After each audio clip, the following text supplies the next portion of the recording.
Grande Prêmio de Singapura, uma boa corrida numa pista muito desgastante para pilotos e carros. Tivemos o primeiro carro não Red Bull vencendo este ano, interrompendo uma sequência de 15 vitórias seguidas com Carlos Sainz brilhantemente racional, e também tivemos muitas polêmicas.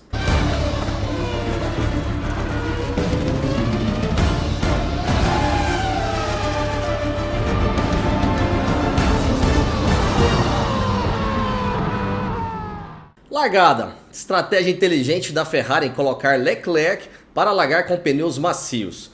O pneu macio traciona melhor e permitiu ele pular na frente do Russell. Com Sainz na frente segurando o ritmo com os médios, o pneu macio do Leclerc não ia se desgastar tanto.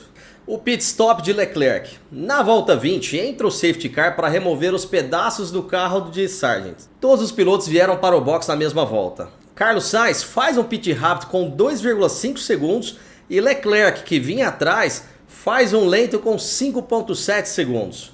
Nessa hora, todo mundo falou mal da Ferrari de novo, né? Mais uma vez, vou defender a Ferrari. Perceba que quando o pit do Leclerc acaba, está passando Lewis Hamilton pelo pit lane. A parada de Leclerc foi perfeita, como a de Carlos Sainz, mas por causa de Hamilton passando atrás, os mecânicos precisaram segurá-lo. Olha como ninguém está fazendo nada no carro, apenas esperando o Hamilton passar. E o curioso é que, olhando a telemetria de Lewis Hamilton, dá para notar que ele desacelerou pouco antes de parar no box. Ele vinha na velocidade limite de 60 km por hora e tira o pé, caindo para menos da metade disso. Mas calma, também não foi para prejudicar Leclerc de propósito. A Mercedes também fazia um pit duplo e veja que, mesmo diminuindo a velocidade, Hamilton chega no box no exato momento que Russell sai. A estratégia de Carlos Sainz. Singapura é uma pista complicada para ultrapassar e com altas temperaturas tanto nos pneus quanto nos freios. O carro da Ferrari tem um alto desgaste dos pneus. Portanto, se as Ferraris fossem obrigadas a puxar o ritmo e andar no limite, os pneus acabariam antes dos outros carros e dariam uma chance maior para carros como McLaren ou Mercedes. A estratégia de Sainz era manter o pelotão o mais compactado possível. Dessa forma, todos estariam usando o DRS, o que dificulta ainda mais as ultrapassagens, e ele poderia poupar o desgaste controlando a corrida. Controlou muito bem a corrida inteira, mas o que mais fez a diferença foi a parte final da corrida. Percebendo que as Mercedes chegaram em Norris, se elas passassem com tranquilidade, ele seria atacado e poderia perder a vitória. O engenheiro avisa ele que Norris diminuiu a distância e tinha entrado na zona de DRS a 0,8 segundos dele. A resposta foi: eu sei, é de propósito. Carlos Sainz foi inteligente ao permitir que Norris se aproximasse dele para usar o DRS, porque desta forma ele poderia se defender de Russell. Com a briga entre os dois, Sainz não ia ser atacado.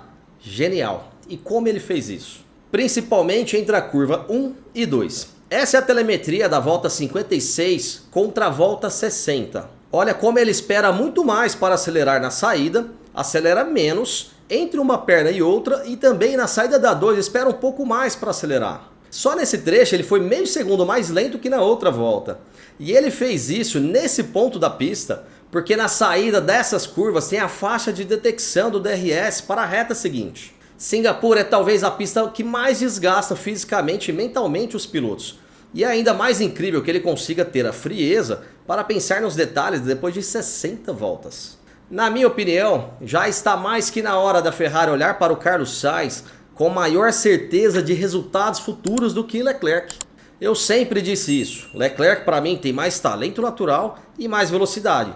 Mas o Sainz tem uma força mental, principalmente na corrida, que é impressionante. O toque no muro de Russell. Russell passou reto no final da reta para a curva 10 na última volta, quando ele ia conquistar um pódio de terceiro colocado. O que aconteceu é que ele tocou o muro da direita na hora da freada e quebrou a suspensão. O que pouca gente viu é que ele vinha na referência de Norris, e o próprio Norris também tocou no muro, mas muito mais leve, e Russell na referência acabou indo um pouco mais aberto e tocou com mais força. A última volta da corrida é quando os pilotos estão mais desconcentrados. Aqui, provavelmente ele já tinha se conformado com a terceira posição e relaxou. E com o cansaço mental e físico depois de 60 voltas em Singapura, desconcentrou por um milésimo de segundo e perdeu todo o final de semana excelente que vinha tendo nesse milésimo de segundo. É duro, mas faz parte do esporte. Sobre a estratégia da Mercedes em parar os dois carros uma vez a mais que os outros para tentar tirar a diferença no final e talvez conseguir a vitória. Para mim, temos que parabenizar. Isso mostra o espírito vencedor da Mercedes. Eles não estão lá buscando e se contentando com o pódio apenas. Eles estão em busca da vitória sempre. E isso é de se aplaudir. Arriscaram, não deu certo, mas para mim vale o risco. Liam Lawson. Que corrida de Lawson. Mais uma excelente performance dele. Uma pista extremamente difícil e ele conquistou seus primeiros pontos na Fórmula 1 em seu terceiro grande prêmio. Vamos lembrar que das 3 corridas, uma foi Zandvoort, na chuva, sem conhecer o carro. Monza mais tranquilo e agora Singapura, que talvez seja o maior desafio do calendário. Ele corre na próxima em Suzuka e é uma pista que ele já conhece bem. Correu este ano lá de Super Fórmula. Eu não tenho dúvidas que Lawson na Fórmula 1 já é realidade. Ele não sai mais do grid. Depois do que vimos até aqui, com todos esses desafios e nenhum acidente ou erro, ele terá uma vida longa na categoria. E a pergunta que fica agora é: ele é uma ameaça para Tsunoda ou Ricciardo? Lembrando que Tsunoda é piloto da Honda que está de saída para a Aston Martin. E lá tem Alonso que só sai quando aposentar e Stroll, que é dono da equipe. O Tsunoda sair para ocupar uma dessas vagas eu acho improvável.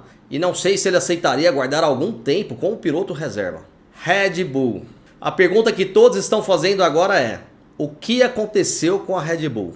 Se a resposta fosse simples, eles mesmos teriam resolvido entre um treino e outro. Primeiro, Singapura é uma pista muito particular. É uma pista com muitas ondulações, teve parte do asfalto trocado, é de baixa velocidade, pouca aderência e exige muito dos freios e pneus. O carro da Red Bull até aqui foi muito equilibrado em todas as pistas.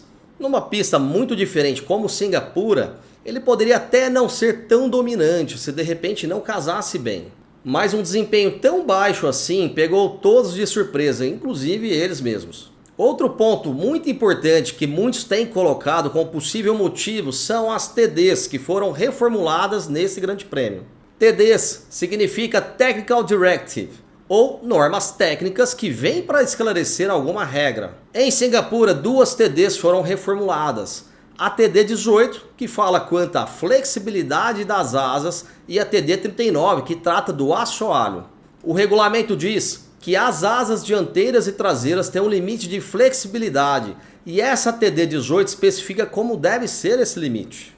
Eu conversei com alguns engenheiros de equipes na Fórmula 1 e o que eles me pontuaram é que a FIA realiza medição em alguns pontos específicos das asas com carga vertical. Só que na pista, os esforços sofridos são diferentes do teste realizado. Na pista, além da carga vertical, as asas sofrem esforços em todas as direções e com isso, algumas equipes ou a maioria delas estavam brincando com essa regra e conseguindo deixar a asa dentro do que dizia o regulamento na hora do teste, porém, na pista ela acabava flexionando mais do que isso. Percebendo isso, a FIA endureceu a norma para tentar proibir. Já a TD39 entrou em vigor no GP do Canadá de 2022, com o intuito para acabar com o porpoising. A redação atualizada desta diretiva proibiu as equipes de tentarem explorar a flexibilidade do assoalho em volta dos cortes e buracos do skid block. Existia a suspeita de que algumas equipes estavam usando esses recortes para sugar parte da traseira do assoalho para mais próximo do chão, em altas velocidades, sem correr o risco de desgastar a madeira. Seria este o segredo do RB19? Não sabemos. Christian Horner prontamente declarou que as TDs tiveram zero impacto na falta de performance do carro em Singapura. Será mesmo? Só teremos a resposta no próximo GP, em Suzuka. Uma pista que teoricamente favorece a Red Bull e que, se eles não tiverem o desempenho dominante que tiveram ao longo das últimas etapas, pode ser a confirmação de que as TDs afetaram e muito o RB19. A falta de punição dos comissários em alguns acidentes. Na classificação, Max Verstappen foi investigado por 3 incidentes: por atrapalhar Tsunoda, atrapalhar Sargent e o mais grave, por parar na saída do pit por 14 segundos, segurando todos os carros que vinham atrás. Das 3 investigações, apenas a de Tsunoda deu em uma multa de 5.000 euros. Um detalhe curioso dessa investigação do lance com o Tsunoda é que ele, o Yuki, não compareceu aos comissários. Lembrando que a AlphaTauri é co-irmã da Red Bull. A questão dele ter parado na saída do pit e sair sem punição é um completo absurdo, pois cria um precedente e uma jurisprudência terrível. E essa é a minha maior crítica quanto à FIA, a incoerência nas punições ou falta de punições. Neste caso do Max, ele atrasou 14 segundos os carros de trás, alegando que estava dando espaço para os carros da frente. Em sua defesa, ele alegou que devido aos carros da frente estarem lentos para abrirem a volta, na prática ele não obteve nenhuma vantagem, já que se aproximou novamente dos carros e os de trás puderam abrir seus tempos sem prejuízo. A FIA resolveu apenas aplicar uma advertência verbal. Na minha opinião, ele deveria ter sido penalizado pelo simples motivo de não permitir que outros pilotos façam isso no futuro. 14 segundos a mais significa talvez o piloto de trás não conseguir abrir a sua volta ou não ter tempo de trocar os pneus para uma outra tentativa de volta rápida. Na corrida, aconteceram outros 3 casos. 2 que nem foram investigados, sendo um com Pérez e outro com Hamilton, e um terceiro que, na minha opinião, a punição foi mínima comparada ao prejuízo com o outro piloto. Na primeira volta, Pérez simplesmente atropela Tsunoda e acaba com a corrida do japonês. Pérez sequer foi investigado. Na disputa de Pérez com Hamilton, Pérez coloca por dentro de Hamilton, que simplesmente vai lá fora e claramente tem vantagem, impedindo Pérez de ultrapassá-lo. Hamilton sequer foi investigado. Depois, no final da corrida, Pérez novamente atropela Albon e o tira da zona de pontos. Pérez foi punido após a corrida com apenas 5 segundos, o que não mudou em nada seu resultado. Eu, particularmente, não gosto dessa punição de 5 segundos nesses casos. E principalmente a falta de investigação em casos que já tivemos punições. Os pilotos e nós, telespectadores, precisamos saber o que é passível de punição e o que não é. Não pode ser assim tão subjetivo. Próxima corrida é o GP do Japão na pista incrível de Suzuka. Será muito interessante ver qual Red Bull iremos ver e quem serão os carros que farão frente, se é que terá alguém.